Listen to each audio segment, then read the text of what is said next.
हाँ तो नमस्कार प्यारे साथियों, स्वागत है आपको आपके अपने YouTube चैनल राजा ऑनलाइन क्लासेस में।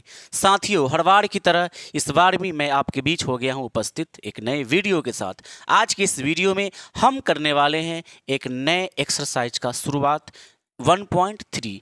जी हाँ, हमको पता है कि हम लोग अभी कौन सा चैप्टर को पढ़ रहे हैं। जी हाँ, वास्तविक संख्या हम लोग पढ़ रहे हैं। इससे पहले 1.1 1.2 का फुल वीडियो आप तक पहुंचा दिया है। अगर आपने नहीं देखा है तो इस वीडियो के डिस्क्रिप्शन में उसका लिंक है, आप ज़रूर देख लीजिएगा। इस वीडियो में हम बात करेंगे एक्सरसाइज 1.3 के पहला नंबर क्वेश्चन की। साथियों, अगर आप चैनल पर पहली बार आए हैं तो चैनल को सब्सक्राइब ज़रूर कर दीजिएगा। इस वीडियो को लाइक करके अपने सभी मित्रों के साथ शेयर ज़रूर कीजिएगा। अगर आपका भी लक्ष्य है हमें क्लास 10th में यानी कि मैट्रिक बोर्ड परीक्षा 2025 में अच्छा रिजल्ट पाने का सपना है, तो वो सपना सिर्फ सपना बनकर न रहना चाहिए, बल्कि उस सपना को प्राप्त करने के लिए मुझे जोड़ों तोड़ से मेहनत करने की आवश्यकता है। तो चलिए हम लोग मिलकर इस वीडियो को करते हैं स्टार्ट, और समझिएगा, अंत तक ज़रूर बने रहिएगा।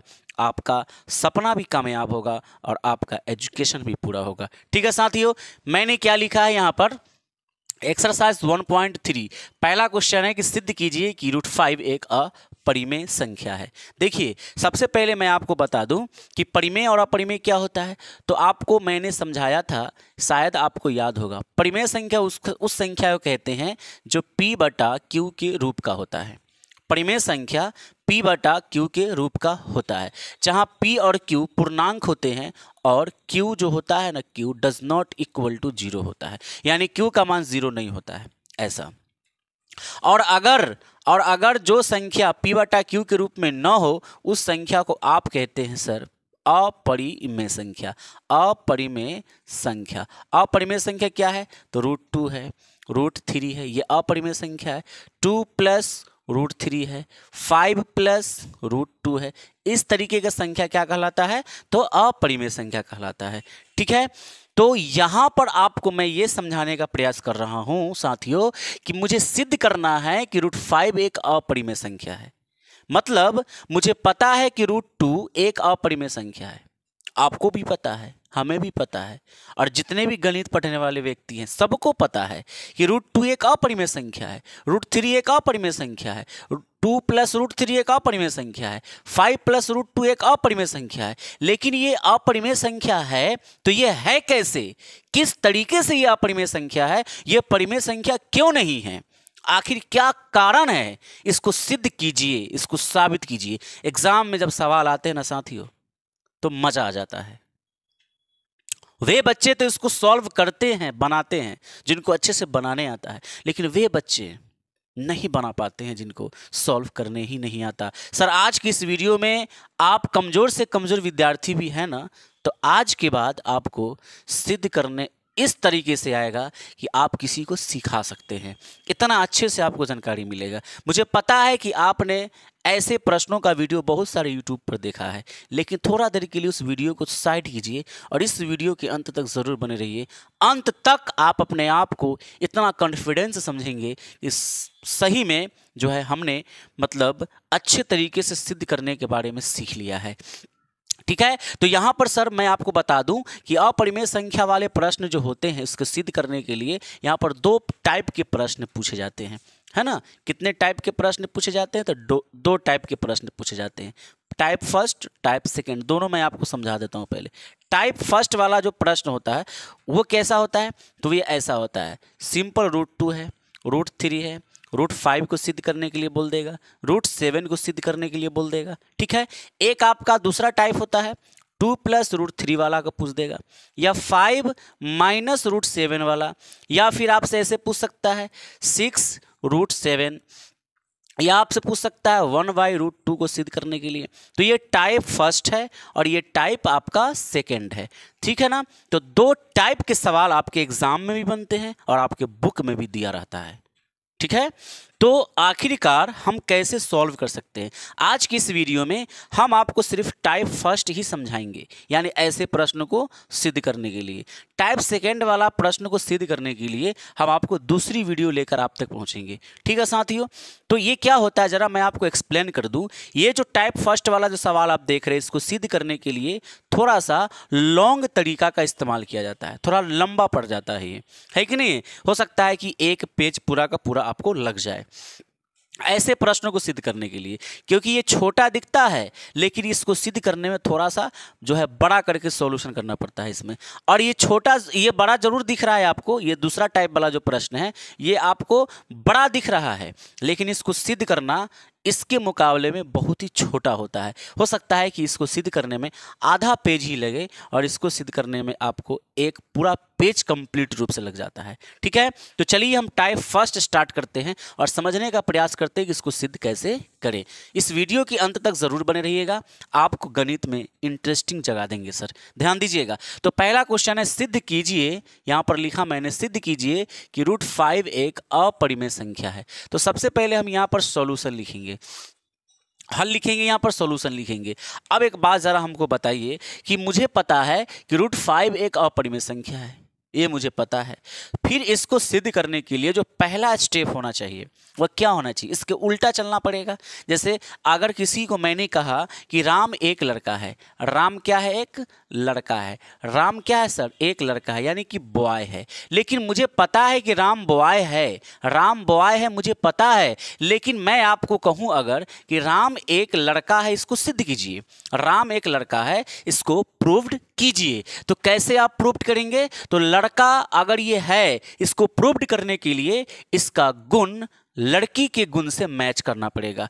अगर इसका गुण लड़की के गुण से मैच कर गया तो ये फिर लड़का से लड़की हो जाएगा। और अगर ये लड़का है तो लड़का का गुण अगर लड़की के गुण से बिल्कुल अलग हो रहा है फिर तो ये लड़का ही होगा, है कि नहीं है? तो इस तरीके से हम लोग सिद्ध करने वाले हैं, यानी उल्टा चलेंगे। √5 एक अपरिमेय संख्या है, लेकिन हम इसको क्या मानेंगे? परिमेय संख्या। तो क्या ये परिमेय संख्या मानेंगे तो थोड़ा सा रिक्वेस्ट करके मानेंगे, थोड़ा गिरगिरा के मानेंगे, सर ये असंभव है, ये तो अपरिमेय संख्या है, लेकिन सिद्ध करने के लिए सर मैं मजबूरन इसको परिमेय मान रहा हूं। तो भाषा जो लिखना है ना, आपको इतना सुंदर भाषा लिखना है कि एग्जामिनर देखकर भी कहेगी क्या बात है। लिखेंगे यहां पर कि यदि संभव हो, यदि संभव हो तो माना √5 एक परिमेय संख्या है, परिमेय संख्या है ना? संभव नहीं है। मैंने क्या कहा कि √5 संभव नहीं है कि ये परिमेय संख्या है, लेकिन मैंने रिक्वेस्ट किया है सर, रिक्वेस्ट का भी सर कुछ ना कुछ बात बनती है, तो मैंने संभव लिया है। यदि संभव हो तो माना √5 एक परिमेय संख्या है। अगर आपको यहाँ √3 सिद्ध करना होगा तो आप लिखेंगे माना √3 एक परिमेय संख्या है। अगर आपको √7 सिद्ध करना हो तो आप लिखेंगे यदि संभव हो तो माना √7 एक परिमेय संख्या है। क्या पहला स्टेप आपने समझा? यस सर, समझ गए, आगे बढ़िए। अगर सर आपने इसको परिमेय समझा है, अगर आपने इसको परिमेय संख्या मान लिया है तो क्या इसका गुण परिमेय संख्या से मिलाना जरूरी है? यस सर, इसीलिए लिखेंगे यहाँ पर, इसलिए ये जो √5 है ना, ये इक्वल हो जाएगा किसके? तो P/Q के, क्योंकि √5 को मैंने क्या माना? परिमेय माना। अगर ये परिमेय संख्या है तो ये P/Q के इक्वल है कि नहीं है? ऐसा। अब जरा ध्यान दीजिएगा, इस P/Q का मतलब क्या है सर? इस P को आप बोलते हैं अंश। क्या बोलते हैं? अंश। और Q को क्या बोलते हैं? तो हर बोलते हैं। इस P को अंश बोलते हैं और Q को क्या बोलते हैं सर? हर बोलते हैं, है ना? यानी कि आपने लिखा √5 बराबर P/Q, जहां शर्त तो लिखना ही पड़ेगा, जहां P तथा Q क्या है? तो सह अभाज्य संख्या है, सह अभाज्य संख्या है। P और Q क्या है? सह अभाज्य संख्या है एवं Q जो है वह डज नॉट इक्वल टू 0 है। Q क्या है? तो डज नॉट इक्वल टू 0 है, यानी कि Q का मान 0 नहीं होना चाहिए, तभी तो सर ये परिमेय संख्या होगा। जैसे 2/5 है तो 2/5 परिमेय संख्या है, लेकिन मैं आपसे कहूँ कि 2/0 परिमेय होगा? ना बाबा ना, 2/0 परिमेय नहीं होगा, क्योंकि Q का मान आपने 0 कर दिया। Q का मान 0 नहीं होना चाहिए।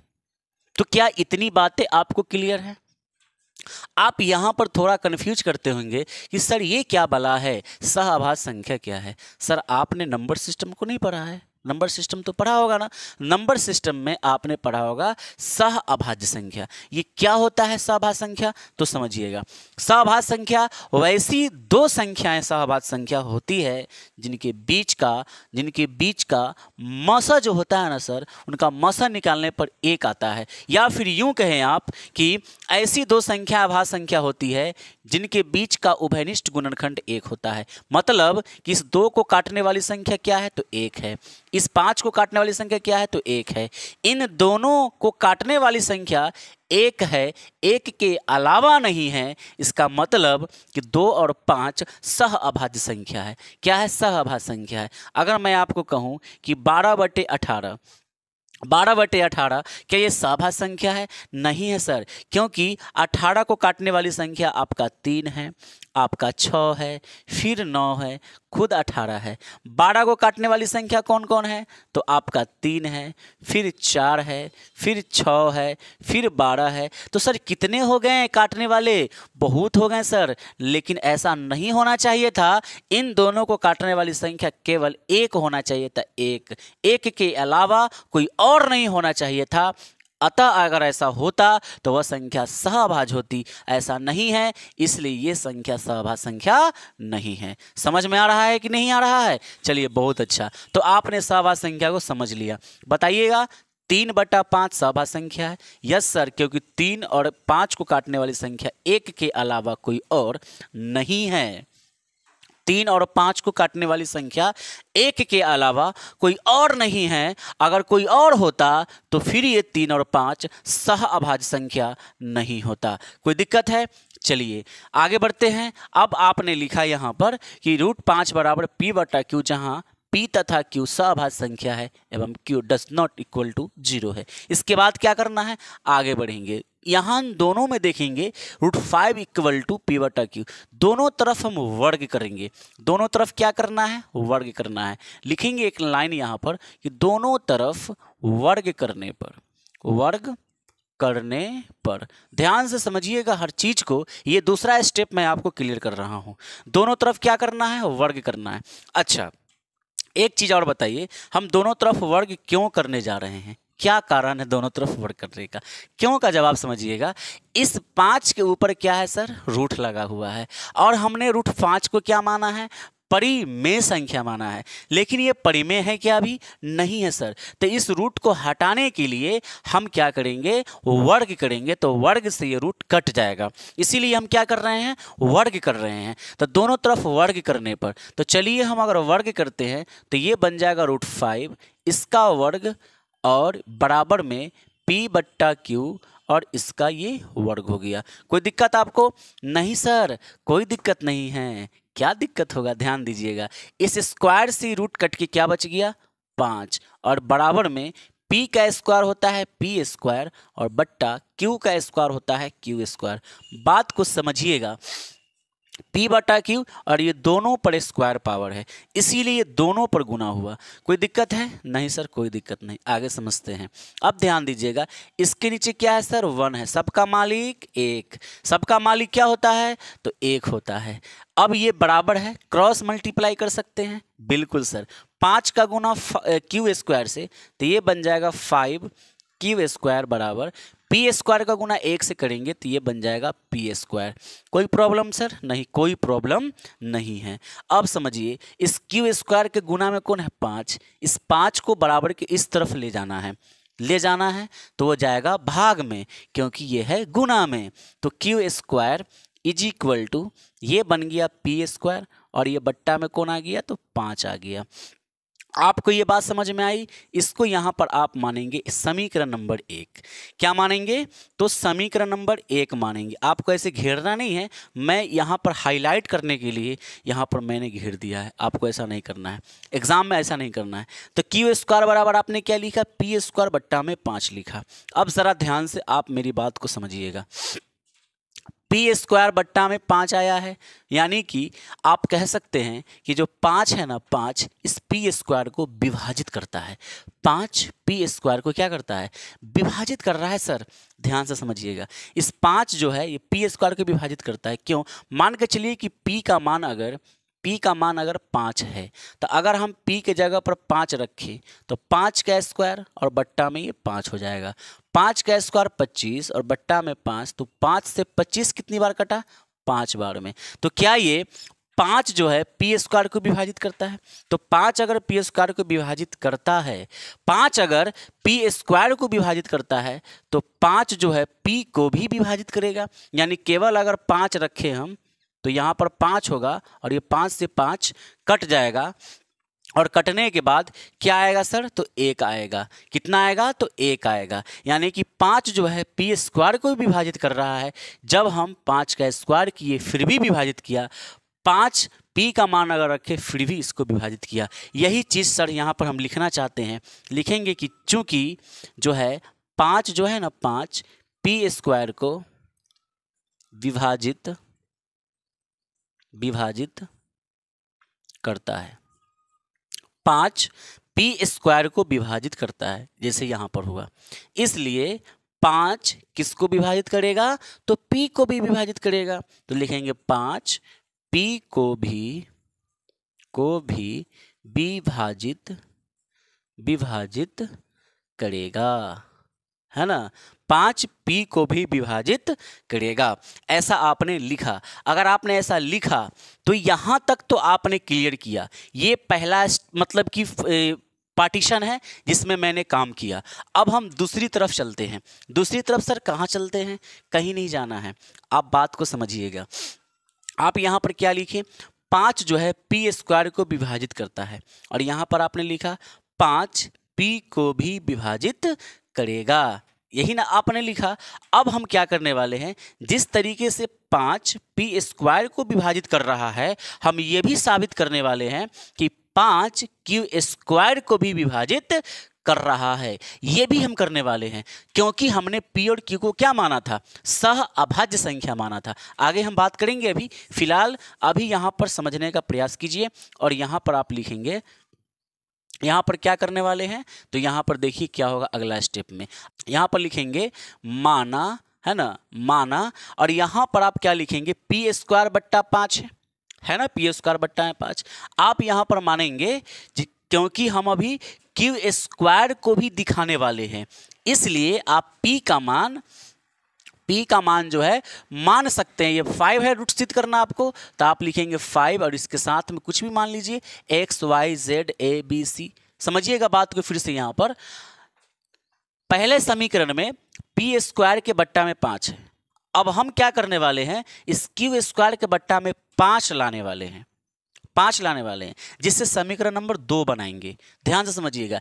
इसलिए इस p के जगह पर हमने 5x माना। क्यों? सिद्ध करना है 5, इसलिए 5 लिए हैं। आपको सिद्ध करना है 3, तो आप 3 लिखेंगे। आपको सिद्ध करना होगा 2, तो आप 2 लिखेंगे। उसके साथ में कोई चर राशि मानेंगे, x हो, y हो, a हो, b हो, कुछ भी हो, मतलब p और q को छोड़कर मानेंगे। तो माना p बराबर 5x। चलिए अब हम क्या करेंगे? इस मान को समीकरण 1 में रखेंगे। तो आप यहां पर लिखेंगे कि समीकरण 1 में p बराबर 5x रखने पर समीकरण 1 कहाँ है सर आपका? यह है सर, ये रहा। तो समीकरण 1 आपके पास ये है, क्यू स्क्वायर बराबर पी स्क्वायर और बट्टा में क्या है? 5 है। इसलिए क्यू स्क्वायर बराबर p का मान आप 5x रखेंगे, तो 5x का होल स्क्वायर हो जाएगा, और बट्टा में क्या हो जाएगा? ये 5। कोई दिक्कत आपको यहाँ तक समझने में? नहीं है सर। अब आगे बढ़िए। क्यू स्क्वायर बराबर 5x का स्क्वायर मतलब 25 हो गया। 25x² और बट्टा में क्या है 5 है। अगर आप 5 से 25 को कटाना चाहते हैं तो ये 5 बार में खल्लास होगा और जो बचेगा उसको साफ सुथरे यहाँ पर नोट कर लीजिए। q² बराबर 5x²। नीचे तो कुछ नहीं बचा। यस सर, कुछ नहीं बचा। अब क्या करना है, आप 5x² को इस तरफ लिख लीजिए और इसको उठाकर उधर ले जाइए। अगर आप यहाँ से x² का मान साथियों निकालेंगे तो ये q² और बट्टा में गुना में है ना ये 5, इसके भाग में आ गया इस तरफ। देखिए इसको आप कहेंगे समीकरण नंबर 2 और यही चीज़ मुझे जो है लाने के लिए हम प्रेरित थे। अब ज़रा ध्यान दीजिएगा, यहाँ पर p² को 5 विभाजित कर रहा था, उसी तरह आपने लिखा 5 p² को विभाजित करता है, यहाँ पर q² को विभाजित करता है। तो आप लिखेंगे कि चूंकि 5 किसको, तो q² को विभाजित करता है। क्या करता है, तो विभाजित करता है, इसलिए 5 Q को भी विभाजित करेगा, Q को भी विभाजित करेगा। समझिए ध्यान से, यहाँ पर समझिएगा। समीकरण 1 में मैंने ये क्या किया था कि p² के बट्टा में 5 था, मैंने लिखा 5 p² को विभाजित करता है, इसलिए 5 p को भी विभाजित करेगा। यहाँ पर मैंने लिखा कि 5 q² को विभाजित करता है, अतः 5 Q को भी विभाजित करेगा। अब जरा ध्यान दीजिए मेरी बात को।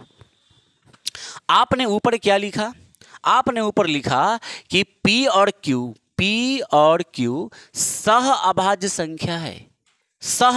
संख्या है, यानी ऐसी संख्या है ये P और Q जिसको काटने वाली, जिसको विभाजित करने वाली एक के अलावा कोई और नहीं है।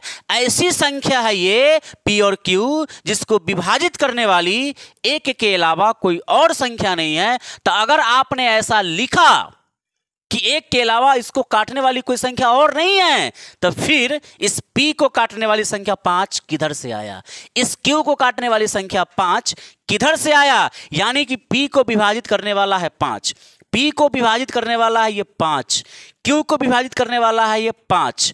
आपने ऊपर कहा कि P और Q सहभाज्य है, एक के अलावा कोई नहीं काट सकता इसको, लेकिन यहां समीकरण 1 और समीकरण 2 से यह स्पष्ट हो रहा है कि P और Q को 5 विभाजित कर रहा है। अगर ये दोनों को 5 विभाजित कर रहा है तो आप कह सकते हैं कि P और Q का उभयनिष्ठ गुणनखंड 5 है। P और Q का उभयनिष्ठ गुणनखंड 5 है। तो क्या आपका मानना सही हुआ? क्या आपका मानना सही है कि P और Q सहभाज्य संख्या है? नहीं है सर, एकदम से नहीं है। P और Q सहभाज्य संख्या ही नहीं है। अगर ये सहभाज्य होता तो यहां पर 5 इसको विभाजित नहीं करता। आप यहां पर क्या लिखने वाले हैं, जरा ध्यान दीजिएगा।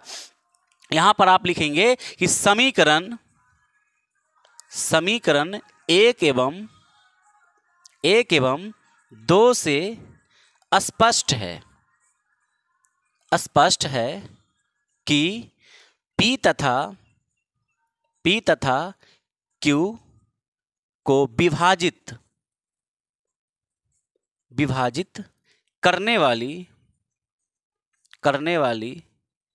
संख्या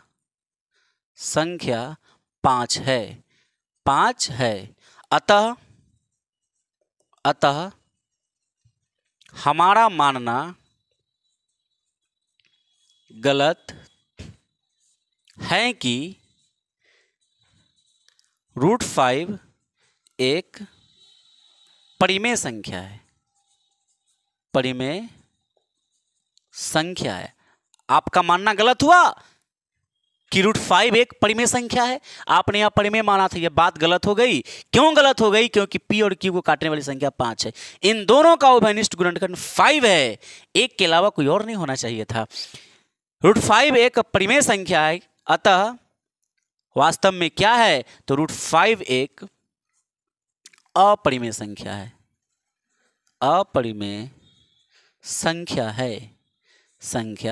है और यही है आपका एकदम आंसर। और यहां पर आप लिखेंगे सिद्ध हुआ। हो गया आंसर, आपने सिद्ध कर दिया। कोई प्रॉब्लम? इतने अच्छे तरीके से मैंने जो सिद्ध किया है सर, मैं उम्मीद करता हूं कि आपको ये वीडियो पसंद आया होगा। एक बार नहीं तो 2 बार देखिए, 2 बार नहीं तो 3 बार देखिए, 3 बार नहीं तो बार बार देखिए। जब तक कि समझ में नहीं आए तब तक देखिए, क्योंकि जिंदगी और गाड़ी के रेस में वही जीतता है जो सही समय पर गियर लगाता है। साथियों, मिलेंगे आपके साथ एक नए वीडियो में। तब तक के लिए जय हिंद, जय भारत, वंदे मातरम।